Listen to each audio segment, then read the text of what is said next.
তারা হলো বিজেপি সরকারক পরিষ্কার প্রচুর করব কারণে আদিবাসী চাহ জনগোষ্ঠীর রাইট এসএমএস অসম চাহমজদুর সংঘ অসম জাতীয় মহাসভা অসম আদিবাসী জনশক্তি সংগঠন আঠুৱাক আমি একত্ৰিতভাৱে বিজেপি চৰকাৰক বিদায় দিবলৈ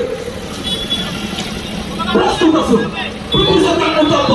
নিশ্চিতভাৱে এটা কথা ক'ব লাগিব, অসম চৰকাৰে যেতিয়া প্ৰথম এই বিজেপি চৰকাৰত আহিছিল তেতিয়া তেওঁলোকে কৰিছিলে যে চাহ জনগোষ্ঠীসকলক জনজাতিকৰণৰ মৰ্যাদা দিয়া হ'ব, কিন্তু আজি 10টা বছৰ শেষ হ'বলগীয়া হৈছে, কিন্তু তেওঁলোকে যিটো আমাৰ মূল দাবী চাহ জনগোষ্ঠী আদিবাসী লোকসকলক জনজাতিকৰণৰ মৰ্যাদা তেওঁলোকে কিন্তু দিয়াত বিফল হৈছে। লগতে আমি ক'ব লাগিব যে এই চাহ জনগোষ্ঠী আদিবাসী মানুহসকলে যিটো ভূমিত থাকে তাৰ কিন্তু পটা আজিলৈকে তেওঁলোকে দিবলৈ ব্যৰ্থ হৈছে।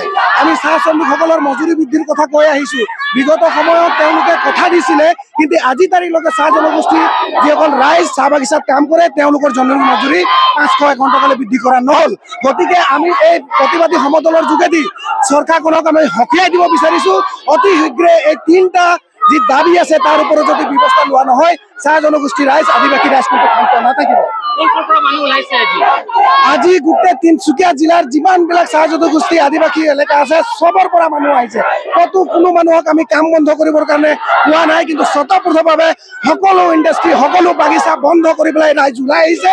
আৰু আমাৰ এটাই দাবী চাহ জনগোষ্ঠী ৰাইজৰ আদিবাসী ৰাইজৰ এটাই দাবী যে আমাক এই 3টা যি আমি দাবী উত্থাপন কৰিছোঁ, ভূমি পট্টা, চাহ জনগোষ্ঠী যিবিলাক মানুহ আছে বাগানত কাম কৰে তেওঁলোকৰ 551 টকা হাজিৰা, আৰু লগতে তেওঁলোকৰ যিটো ST ন্যায্য প্ৰাপ্য দাবী তাক পূৰণ কৰিব লাগে। প্ৰায় 1 লাখ মানুহৰ অধিক হ'ব মানুহ, আমি অনুমান কৰিছোঁ যে 1 লাখৰ ওপৰত হ'ব। Any Times 24/7.